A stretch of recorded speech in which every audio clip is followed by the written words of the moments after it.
Neil Young this morning. You're looking at a live shot from the Century Plaza Hotel and Spa. The sun just barely breaking through that cloud. Beautiful weather that we have coming up this weekend with the rain. It's been pretty good for planting, for harvesting, for some things. We are joined by Ian Lai. Ian, you're the executive director, Richmond Food Security Society. Tell us about garlic and everything we need to know. We like enjoying it, but where does it come from? How do we grow it ourselves? Right now is the time that you should be thinking about harvesting your garlic. The weather's getting hotter, the garlic's drying out, so what you want to do is this should be in the ground, and it's probably about this deep into the soil.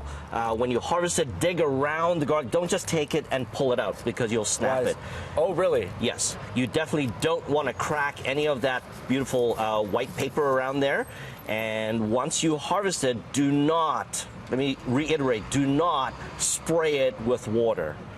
You want to let it dry. Dry. So find a dry place, overhang in your garage, not over your fancy convertible, and just let it dry. All the soil will slowly fall off. And after about a week, we call that curing. What you want to do is you want to take all of these dry pieces. That's when we start taking it apart? That's right. So this will have dried up a little bit. And then you can take a pair of scissors and trim off the roots. We get the roots out of there. That's right. And then you can store it in a nice dry place. Do we keep the stalk on it still? You can trim it over here. Okay. And then you would just trim here, top and tail, and then you just have a head of garlic that you can store all winter long. And then, but once we open it up to get the cloves out of there, how long can it stay exposed? Does it start breaking down at that time? So if you were to take this and pop it open, you could probably leave this on your kitchen counter probably about 3-4 weeks. Okay. You don't want to keep it in the fridge. You don't want it moist at all. And you'll just keep it on the kitchen counter. Don't keep it in the fridge. Don't keep it in the fridge. Great tip. Yeah. Okay, what does this look like when we're planting it? How do we get this in the ground and grow garlic? All right, so growing garlic, you want to think about October, right? Okay. A little bit early, enjoy the wine, enjoy the bounty that we have right now, and you want to have nice, loamy, light soil. Do you have a $20 or a $50 bill on you? No, do you have one? No, I don't have one. I thought someone was going to bring one. I did, but I forgot to bring my wallet out here. All right, so get a piece of paper. Okay, so basically, when you're planting, you want to have it the length of a bill and the depth of a bill. Okay, let's assume that that's about the thickness of a bill. Right. I was going to keep your 50. Oh, that was your whole gag. That was it. All right, that is my bill. So it's a little bit big. It looks more like a...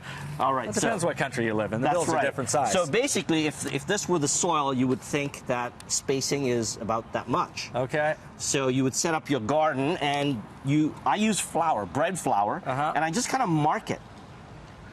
Right? I mark the distances.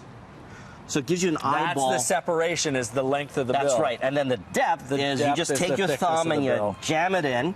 So thumb depth is about that. Yep. And we just jam it in, make a hole, right? So the white spots kind of mark where you need to plant that clove, and you have the pointy side up. So you plant it like you plant a potato? You just put a clove in there? Plop it in, right? Oh, I thought it was a seed or something. And then you would cover it. And then you cover it up.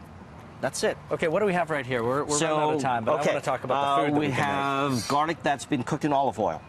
We have garlic that has been cured in vinegar and sugar. We have garlic that has been cured in miso. Smells great. And the best thing is, right now, figs are in season, and you would take your garlic that you have cured in olive oil, spread it on a bit of toast, all right?